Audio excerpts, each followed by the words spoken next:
हर हर महादेव। ओम नमः शिवाय। आज शिवरात्रि है। प्यारे दोस्तों, महाशिवरात्रि के शुभ अवसर पर आप लोगों को हार्दिक शुभकामना।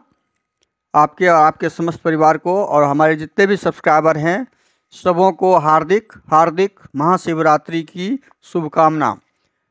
दोस्तों, आज हम रीजनिंग में पार्ट 17 करने वाले हैं, जो आपके विभिन्न परीक्षाओं में पूछे जाने वाले प्रश्न हैं और पूछे गए प्रश्न हैं। ये आपका जो क्वेश्चन नंबर 2 सामने में दिख रहा है, डॉक्टर, माँ, महिला, इस टाइप के प्रश्न जो आपके वेन डायग्राम के कई बार पूछे गए हैं और ये पिछले एग्जाम में आपके एसएससी में पूछे गए प्रश्न हैं। तो इस प्रकार से आपके जितने भी प्रश्न हैं सारे प्रश्न हम आज पार्ट 17 में कुल 17। देखिए, आज संजोग ऐसा है कि शिवरात्रि भी है, महाशिवरात्रि है और आज महादेव का दिन है। महादेव के दिन के समय पार्ट 17 करने जा रहे हैं और इस 17 पार्ट में कुल 17 क्वेश्चन भी आपके लिए टॉप हमने उपलब्ध करवाया है। तो 17 पार्ट में 17 क्वेश्चन के साथ आज हम आपके लिए ये उपलब्ध किए हैं, जो विभिन्न परीक्षाओं में ये सहयोग आपको प्रदान करेंगे, सहायता प्रदान करेंगे। नमस्कार दोस्तों, मैं कुंदन कुमार आपका स्वागत करता हूं आपके अपने चैनल एसएससी दिव्य पर। कैसे हैं आप लोग? आशा करते हैं अच्छे होंगे और आप अपने एग्ज़ाम की तैयारी में लगे हुए होंगे। वीडियो में शुरू से अंत तक ज़रूर बने रहें। वीडियो अच्छा लगे तो लाइक कर दीजिए, कमेंट कीजिए, साथ में कृपया कर चैनल को सब्सक्राइब कर लीजिए। यदि चैनल पर नए आए हैं तो आपका सब्सक्राइब ही मेरे लिए मनोबल बढ़ाने का काम करता है। सब्सक्राइब और अधिक से अधिक दोस्तों को शेयर कर दीजिए। बेल आइकन को ऑल सेट पे डालना मत भूलिएगा, ताकि सुबह के साथ आपके मोबाइल में नोटिफिकेशन आ जाए। अब आते हैं सीधा प्रश्न पे। क्वेश्चन नंबर 1 आपके सामने है। ये एनालॉजी से संबंधित प्रश्न है। चलना, आदमी, चलना और मछली, ये तीनों में संबंध स्थापित करते हुए मैं प्रश्न का आंसर देना है। आदमी का चलना से क्या संबंध है, वही संबंध मछली का प्रश्नवाचक चिन्ह के स्थान पे किसके साथ संबंध होगा वो ढूंढना है।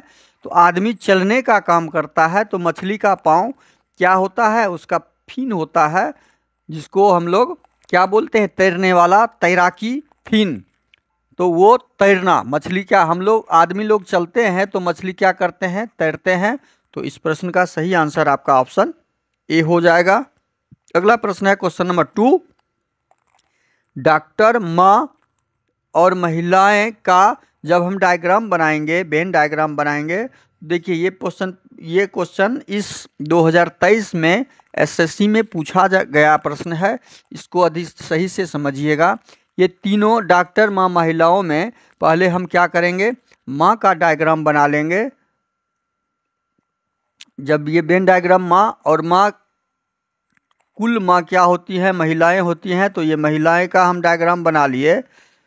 अब इसमें से हमें बनाना है डॉक्टर का डायग्राम। तो डॉक्टर का डायग्राम बनाने के लिए कुछ डॉक्टर माँ भी हो सकती है और कुछ महिलाएं डॉक्टर भी हो सकती है।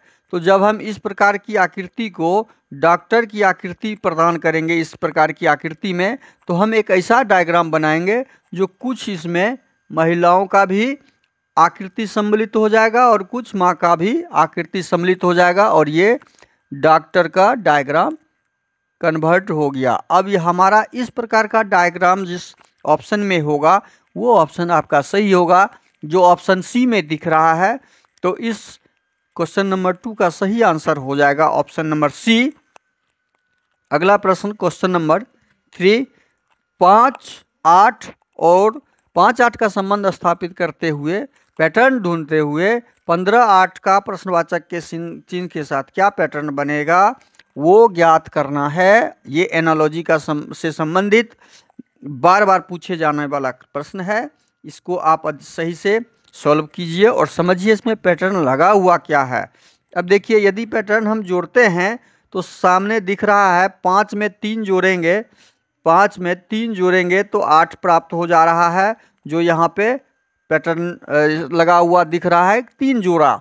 अब उसी प्रकार से यदि 15 में हम 3 प्लस कर देंगे तो 15, 3, 18 हो जाएगा, जो हमारा आंसर निकल जाएगा। और आंसर कहाँ पर है? ऑप्शन सी में आपका दिख रहा है। तो इस प्रश्न का सही आंसर हो गया ऑप्शन सी।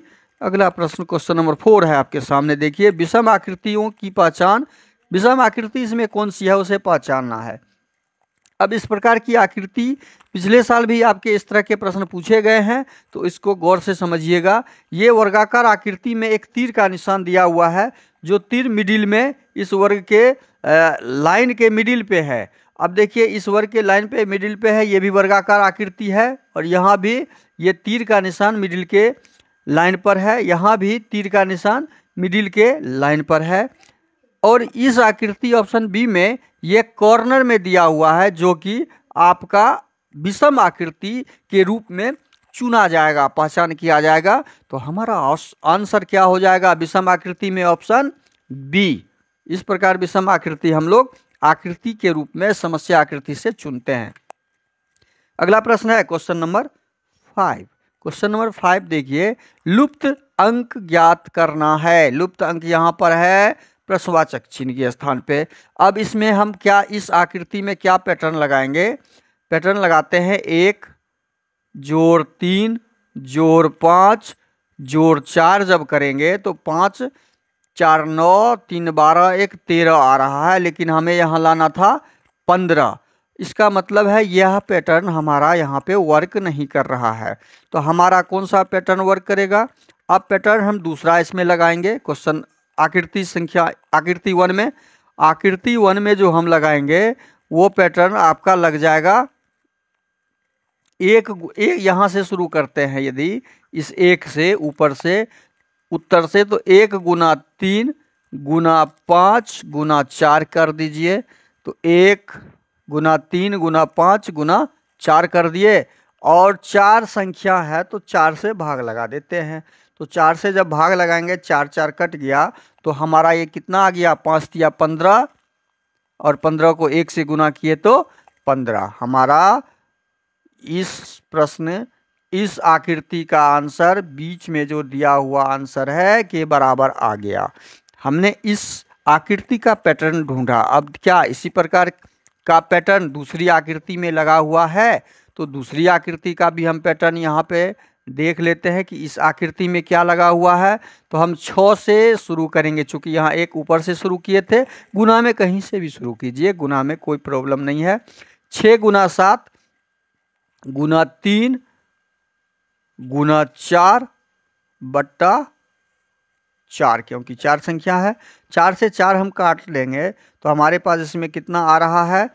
6 सते 42, और 42 तिया 4 तिया 42 तिया 126। देखिए हमारा पैटर्न यहाँ पे आ गया, हमारा पैटर्न 126, और यहाँ भी ये हमने पैटर्न ढूंढ लिया।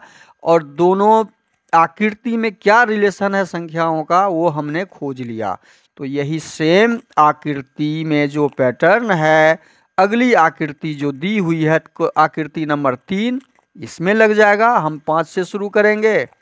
5 गुना 3 गुना 4 गुना 2, और बट्टे कितना करेंगे? बट्टे 4 करेंगे। ये 4 4 से कट गया।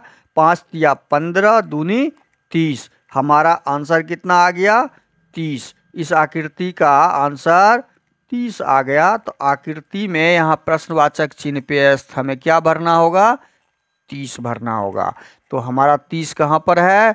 ऑप्शन डी में है। तो ऑप्शन डी आपका सही आंसर हो जाएगा क्वेश्चन नंबर 5 का। अगला प्रश्न है क्वेश्चन नंबर 6। देखिए, कागज की आकृति को मोड़ने के बाद काटने पर कैसा दिखाई देगा? इस टाइप का प्रश्न आपके हर एक एग्जाम में रहते ही हैं। तो इस तरह के एग्जाम के प्रश्न को कैसे कम से कम समय में सॉल्व करेंगे वो देखिए। यहाँ पे आकृति दिया हुआ है। एक कागज़ यदि आपके हाथ में है तो लेके रखिए और उसको प्रैक्टिस कीजिए, प्रैक्टिकल कीजिए। देखिए ये कागज़ है, कागज़ को हम यहाँ से फोल्ड करेंगे तो ये यहाँ से मुड़ जाएगा। ये अब ये इस लाइन के, देखिए हम लाइन का कलर चेंज कर दें तो आपको समझ में आएगा कि अब ये कागज़ आपका यहाँ से इधर ही है।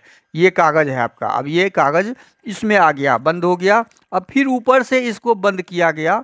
इस कागज़ को ऊपर से पहले ऐसे बंद किया और फिर इस कॉर्नर को उठा के यहाँ पे ला दिया।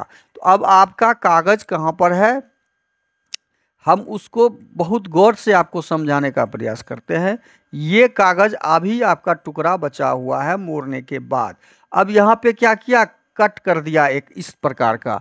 तो जब हम इसको फोल्ड करेंगे, अनफोल्ड करेंगे, जब इसको खोलेंगे हम, तो ये कागज उठ के यहाँ पे आ जाएगा ऐसे। ये कागज उठ के कहाँ आ जाएगा, ऊपर पहले खोलेंगे तो ये यहाँ आ जाएगा और ये आकृति एक यहाँ बना देगा। अब इस कागज को ऐसे उठा के हम जब खोलेंगे इधर, तो ये कागज पूरा ऐसे आएगा, एक 4 फोल्ड में लगा हुआ था पूरा। जब ये ऐसे आएगा तो ये कटा हुआ भाग भी उठ के एक यहाँ आ जाएगा और एक यहाँ नीचे भी आ जाएगा। तो ये पूर्ण कागज जब हम खोलेंगे, आप हाथ में करके देखिएगा अभी, तो आपको ये दिखेगा कि हमारा जो कटिंग वाला भाग है, दोनों फोल्ड के जहाँ पे हमने बीच का मिडिल का फोल्ड किया था उसके दोनों और ये कट आएगा। तो ये कट दोनों और जिस ऑप्शन में होगा, आपका ऑप्शन ए में नहीं है, ऑप्शन बी में नहीं है, ऑप्शन सी में नहीं है, ऑप्शन डी में दिख रहा है, तो हमारा इस आकृति का आंसर क्या हो जाएगा, इस प्रश्न का आंसर क्या हो जाएगा, ऑप्शन डी। अगला प्रश्न है क्वेश्चन नंबर 7। क्वेश्चन नंबर 7 देखिए क्या है, EHGIKL में संबंध स्थापित करते हुए प्रश्नवाचक चिन्ह को हमको ज्ञात करना है।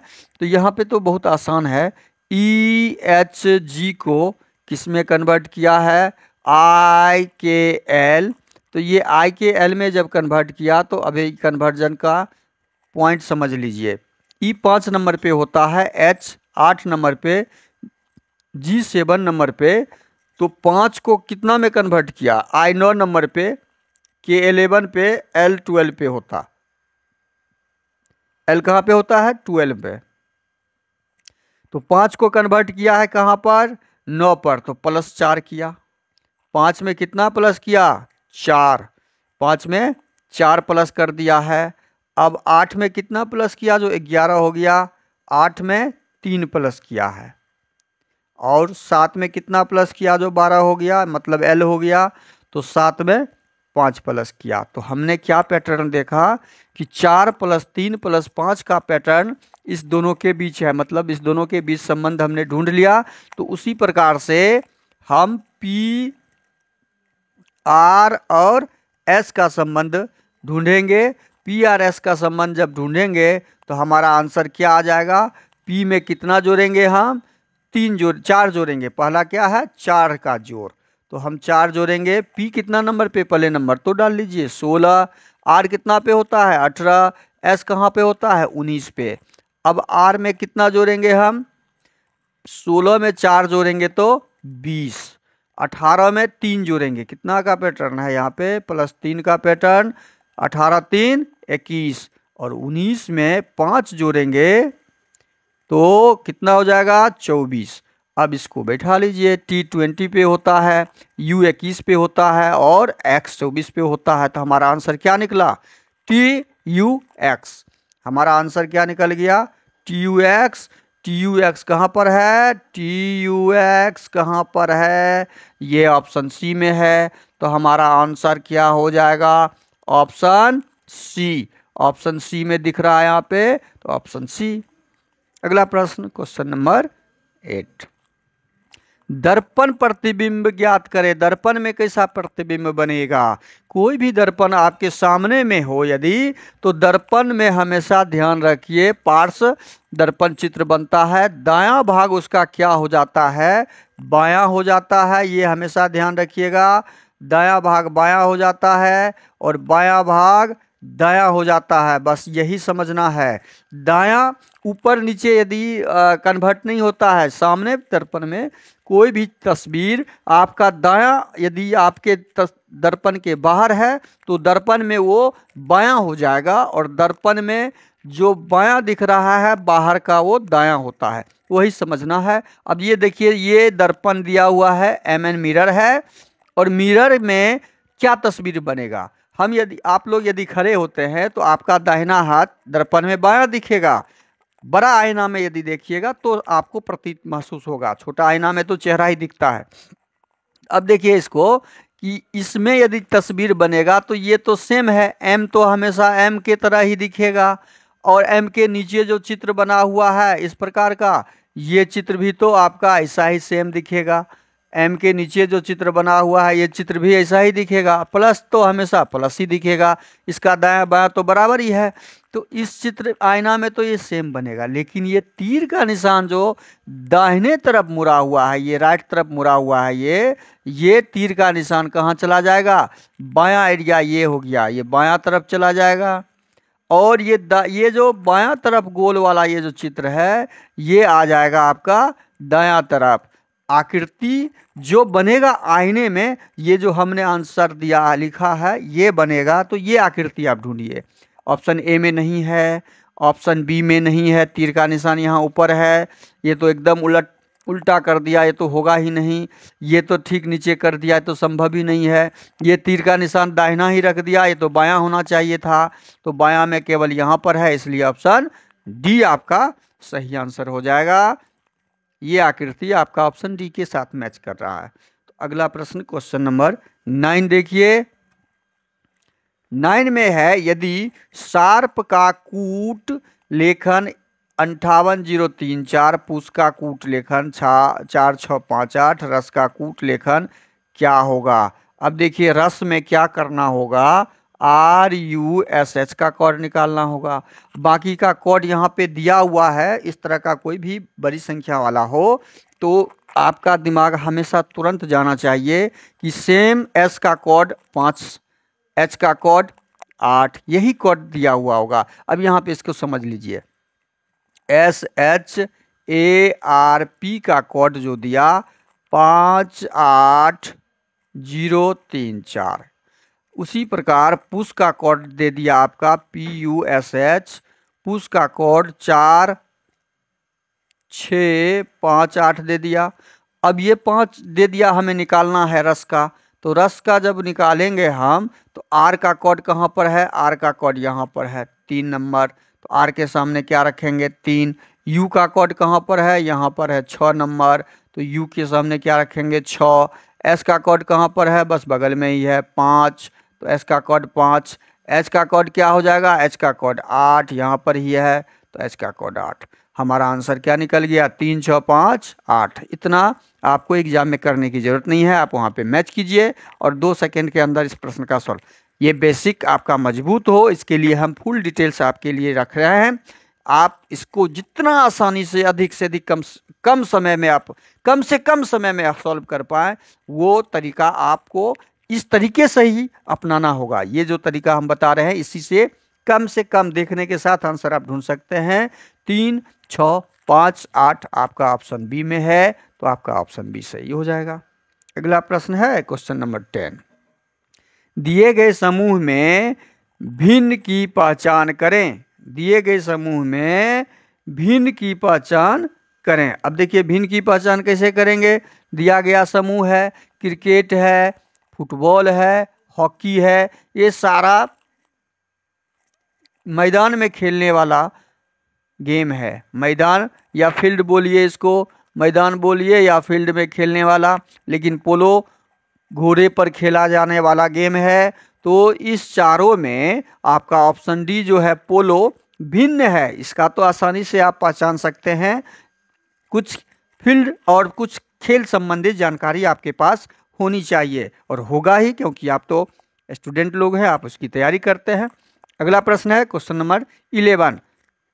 11 में क्या दिया है, यदि अकाल हो तो पदार्थों का मूल्य बढ़ जाता है। देखिए लाइन को पढ़िए, कथन दिया हुआ है स्टेटमेंट, यदि अकाल हो तो पदार्थों का मूल्य बढ़ जाता है, मूल्य बढ़ गया है। अब सेकेंड लाइन दिया हुआ है मूल्य बढ़ गया है, इसका मतलब पहला लाइन दिया कि ये होगा, अकाल होगा तो पदार्थों का मूल्य बढ़ जाता है। ये आशंका जताई गई कि कोई किताब में लिखा हुआ पढ़ा आदमी, तब जाके वो स्टेटमेंट दिया कि हमने पढ़ा कि अकाल होने से मूल्य बढ़ जाता है, और उस अगले लाइन में बोल दिया कि मूल्य बढ़ गया। इसका अर्थ है कि मूल्य बढ़ गया, वो लाइन को सेटिस्फाइड किया कि अकाल पूर्ण रूप से आ चुका है, तब जाके वो किसी भी चीज़ का मूल्य बढ़ता है, बढ़ गया।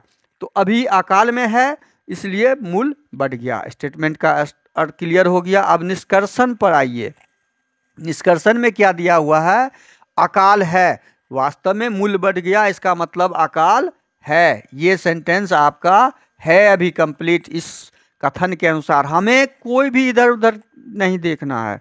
जब स्टेटमेंट और निष्कर्षण वाला, कथन और निष्कर्षण वाला सेंटेंस क्वेश्चन आए रीजनिंग में, तो उस कथन में जो दिया हुआ है वही पूर्ण रूपेण सत्य है। कथन के अनुसार ही आंसर हमें देना है। तो अकाल है, वास्तव में है, तो मूल बढ़ गया है। मुद्रा का अवमूल्यन हो गया, लेकिन सेकेंड लाइन में जो अवमूल्यन दिया है ये इस पर कोई बात ही नहीं है। मुद्रा का अवमूल्यन का मतलब रुपया का बंदी करना, रुपया को का रेट बढ़ाना या इस टाइप का कुछ भी होता है उसको मुद्रा का अवमूल्यन कहा जाता है। ये इसमें कहीं बोला हुआ सेंटेंस कथन में नहीं है। तो हमारा निष्कर्ष एक सही है।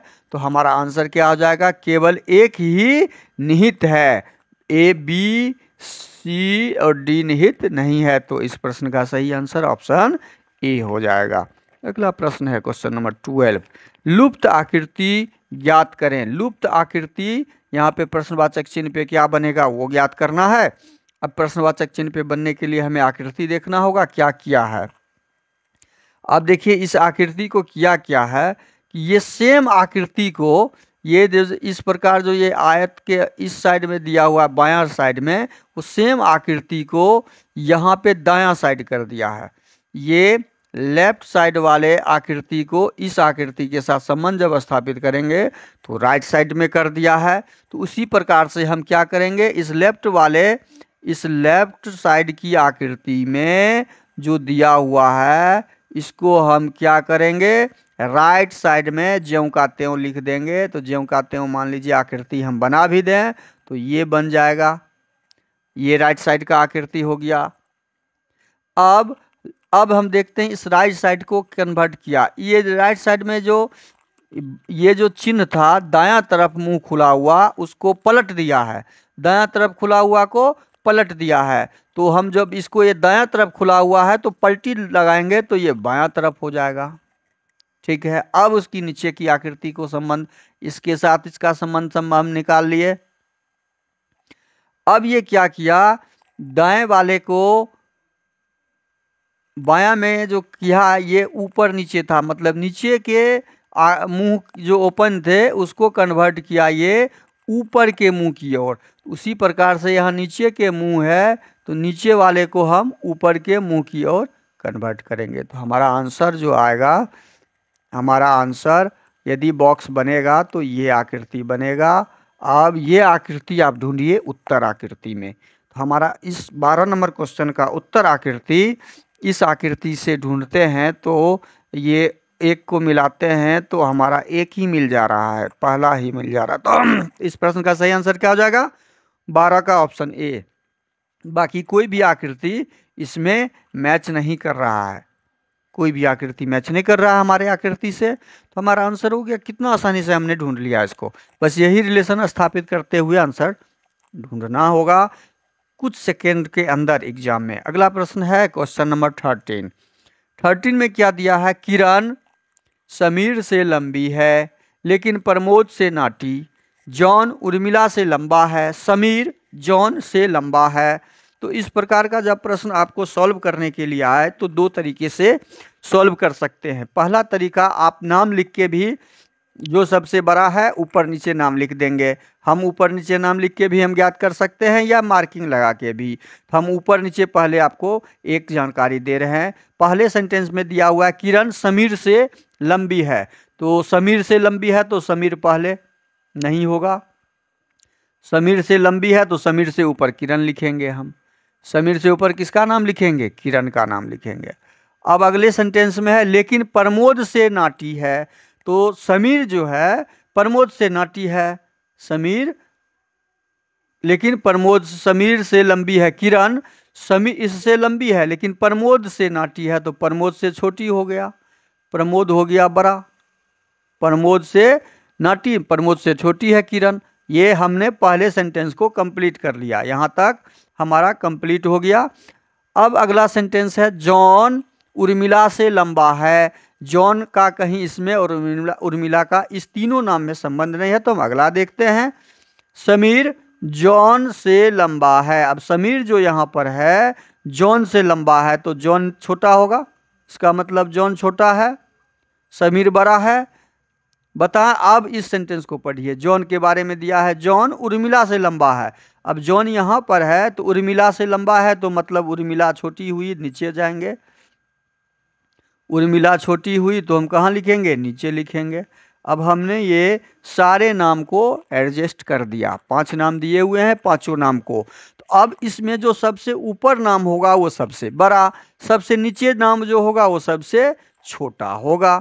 अब इसमें प्रश्न में हमारे साथ पूछा क्या गया है, आपके साथ आपको पूछा क्या गया कि सबसे नाटी कौन है, सबसे छोटी कौन है। नाटी का मतलब तो सबसे नीचे उर्मिला, तो हमारा इसमें आंसर क्या निकल जाएगा, उर्मिला सबसे नाटी लड़की है। और इस प्रश्न का सही आंसर ऑप्शन सी हो जाएगा।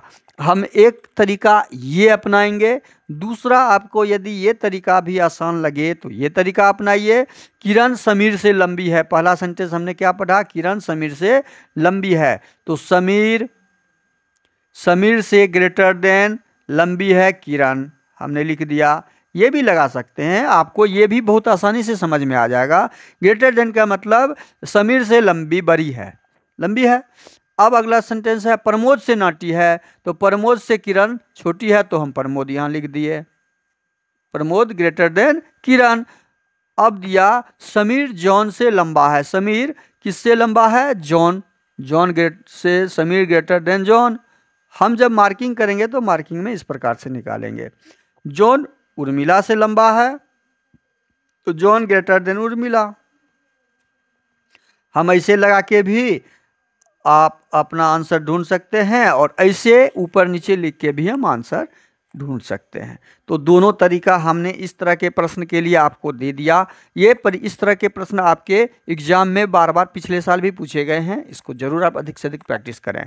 अब हम आते हैं क्वेश्चन नंबर 14, 14 पे। 14 नंबर क्वेश्चन में क्या दिया है, 0, 3, 15, 35, 63, 99 में क्या इस सीरीज में क्या पैटर्न है, क्या तरीका है, क्या संबंध है कि प्रश्नवाचक चिन्ह पे हमारा ऑप्शन से एक आंसर आएगा।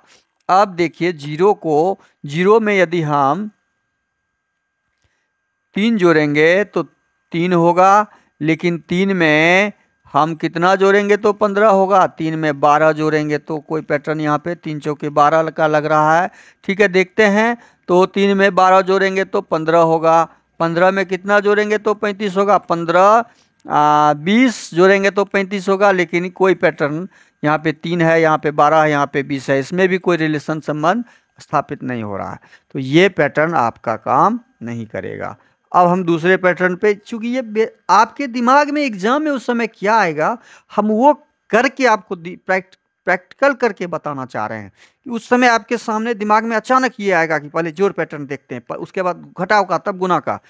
वो जो आता है प्रैक्टिकल अचानक आपके एग्जाम में, वो हम यहाँ पे आपका हेजिटेशन ये प्रैक्टिकल करके दूर करना चाहते हैं। अब देखिए, इसमें पैटर्न लगा हुआ क्या है। इसमें पैटर्न लगा हुआ है कि 0 को 0 कैसे बनाया, तो 0 को हम 1 से गुना करेंगे तो 0 हो जाएगा। 3 को 3 कैसे बनाया गया है, तो 3 को हम यदि 1 से 3, अब यहाँ 0 से 1 आए, अब यहाँ 0 की जगह 1 आ जाएगा, 0 की जगह 1 आ जाएगा। 1 को 3 से गुना किए। 15 को 15 कैसे बनाया, 3, अब यहाँ पे क्या आ जाएगा 3, ये 3 यहाँ पे आ गया, और ये 5 अगला संख्या विषम संख्या है ये टोटल। अब अगला ये 5 उठ के यहाँ आ जाएगा और 7 आ जाएगा। अब 63 में क्या हुआ है, 63 में भी वही हुआ है कि ये 7 यहाँ आ जाएगा और अगला विषम संख्या 9 आ जाएगा। 99 में क्या हुआ है कि ये 9 यहाँ पे आ जाएगा और अगला संख्या 11 आ जाएगा। तो उसी प्रकार से प्रश्नवाचक चिन्ह के स्थान पे क्या आ जाएगा कि 11 संख्या यहाँ आ जाएगा और अगली विषम संख्या 13 है। अब हम इसमें पैटर्न क्या ढूंढे, पैटर्न ये ढूंढे कि 0 से शुरू किया गया, 0 के बाद हम एक विषम संख्या लिए। हम क्या लिए? 0 के बाद एक विषम संख्या, फिर 1 के बाद 3 विषम, क्रमिक विषम संख्या देखिए, 5 विषम संख्या, 7 विषम संख्या, 9 भी विषम संख्या। हम विषम संख्या में फिर विषम संख्या से ही गुना किए हैं। देखिए, एक विषम संख्या,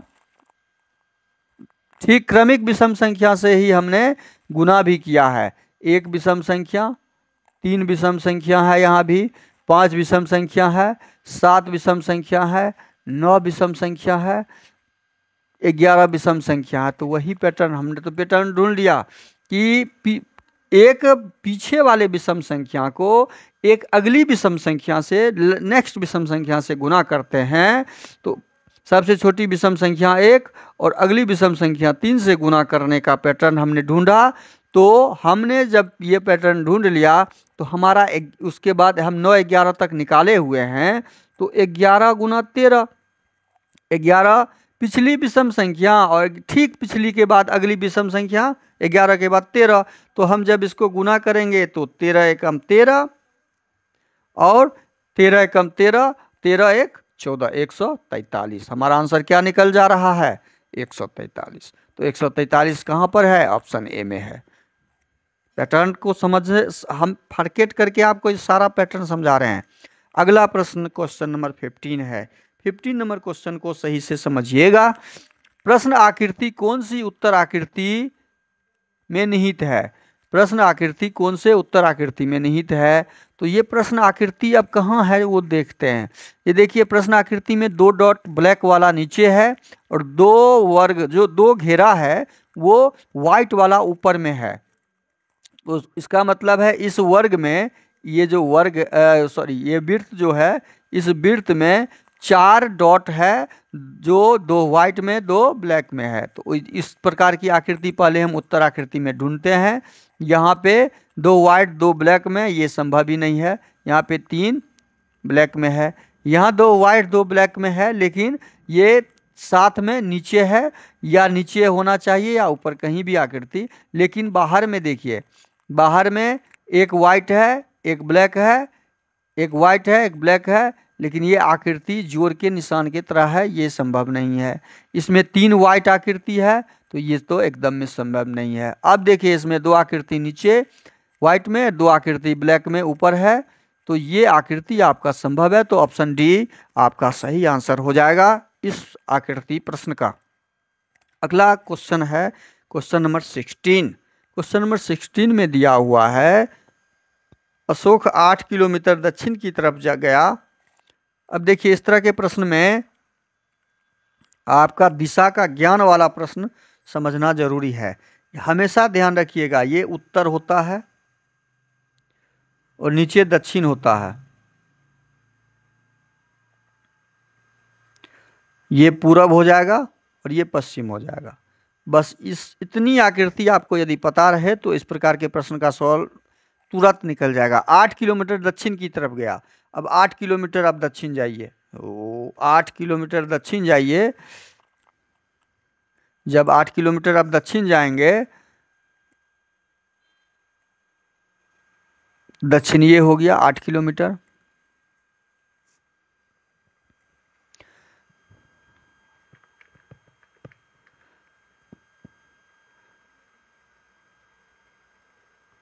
आठ किलोमीटर गए दक्षिण, दक्षिण नीचे की तरफ है। पश्चिम की ओर मुड़ जाता है। जब दक्षिण से पश्चिम मुड़ेंगे तो पश्चिम इधर है। देखिए, पश्चिम किधर है? पश्चिम आपका, पश्चिम जो है, पश्चिम दिशा ये हो गया। तो पश्चिम इधर मुड़ेंगे तो पश्चिम मुड़ गया। कितना किलोमीटर मुड़ा? पश्चिम की ओर मुड़कर 3 किलोमीटर चला। 3 किलोमीटर चला। फिर वह उत्तर की ओर मुड़ा और 5 किलोमीटर चला। अब यहाँ से उत्तर की मतलब ऊपर की ओर मुड़ा और 5 किलोमीटर चला। ये 5 किलोमीटर चला। उसके बाद क्या किया? अंत में वह पूरब की ओर मुड़ा। पूरब की ओर मुड़ा और 3 किलोमीटर चला। पूरब की ओर मुड़ के अब फिर 3 किलोमीटर जहाँ से ही चला था यहाँ पर पहुँच गया। 3 किलोमीटर चलाई। अब प्रश्न में पूछा क्या है कि अशोक शुरू के स्थान से किस दिशा में है? अशोक स्टार्ट यहाँ से किया था तो अशोक स्टार्ट यहाँ से किया था, तो यहाँ से ये खड़ा अभी यहाँ पर है, तो इसका मतलब ये नीचे दक्षिण तरफ खड़ा है, तो दक्षिण की ओर है।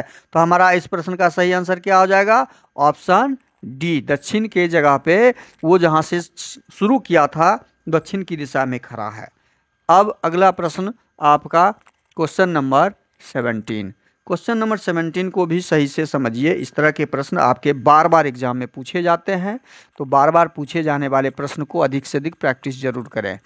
ए गुना बी का अर्थ ए बी का भाई है। ए जोड़ बी का अर्थ ए बी का पुत्र है।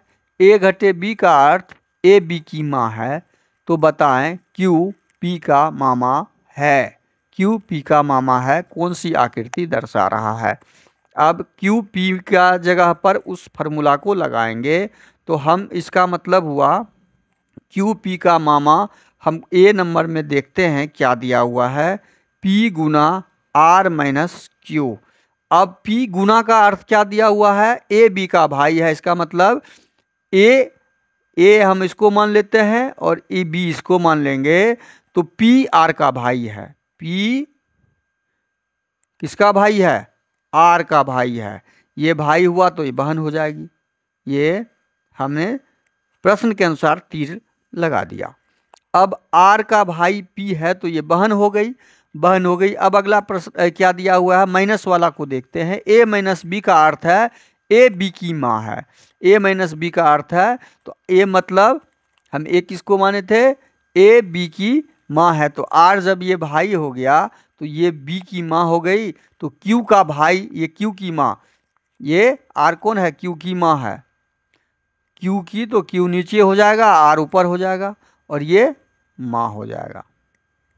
अब देखिए, अब रिलेशन ढूंढिए।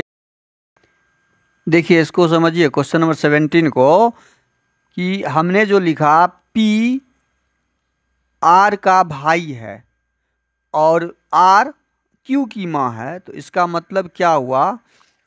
हमें प्रश्न में क्या आंसर ढूंढना था कि क्यू पी का मामा है। क्यू पी का मामा है, तो जब ये रिलेशन स्थापित करेंगे तो इसका मतलब हुआ क्यू पी का मामा ना होके पी हो गया क्यू का अच्छा पी मामा हो गया। हमें क्यू को मामा ढूंढना है, तो इसका ये मतलब यहाँ पे स्थापित होता है कि क्यू का मामा ये मामा हो गया। लेकिन ठीक इसका उल्टा हमें आंसर ढूंढना है। क्यू का मामा पी हो गया, लेकिन हमें आंसर ढूंढना है पी का मामा क्यू।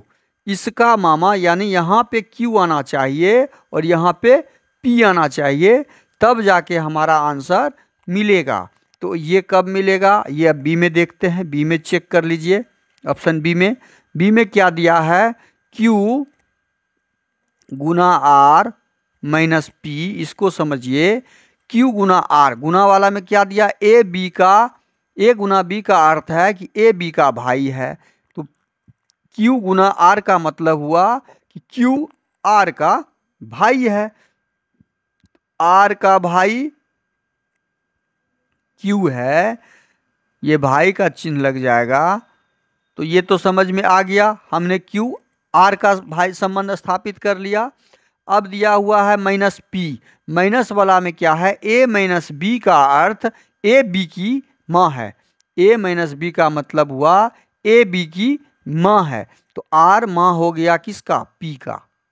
आर माँ हो गया पी का। पी का माँ है आर, पी का माँ आर है। अच्छा, माँ की भाई मामे न हुआ, तो पी का मामा कौन हो गया? क्यू। हमें आंसर वही ढूंढना था, पी का मामा। पी का मामा कौन हो गया? क्यू। तो यही तो आंसर ढूंढना था हमारा। यहाँ पे संबंध स्थापित हो गया कि पी का मामा कौन है? पी का मामा क्यू निकल गया। यही तो आंसर ढूंढना था।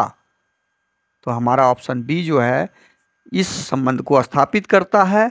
ये ऑप्शन बी आपका सही आंसर हो जाएगा। इस प्रकार के प्रश्न आपके कई बार पूछे जाते हैं एग्जाम में, इसका अधिक से अधिक प्रैक्टिस जरूर करें। ये आपका इसका मतलब हुआ क्यू का मामा पी, जो हमारे क्वेश्चन में पूछे जाने के अनुसार ऑप्शन सही नहीं है, तो ऑप्शन बी आपका सही होगा। हमारा आंसर क्या निकला? Option B. ऑप्शन बी के अलावे बाकी ऑप्शन भी नहीं मिलता तो बाकी को चेक करते हैं, और इसका शॉर्ट फार्मूला भी आपको अधिक से अधिक प्रैक्टिस कीजिएगा तो आप ढूंढ लीजिएगा, और बताएंगे भी हम आगे। वीडियो शुरू से अंत तक जरूर देखिए। वीडियो अच्छा लगे तो लाइक कर दीजिए। और आज महाशिवरात्रि है, महाशिवरात्रि की शुभकामना आपके आपके समस्त परिवार को एसएससी दिव्य की ओर से। थैंक यू, धन्यवाद। जय हिंद, जय भारत।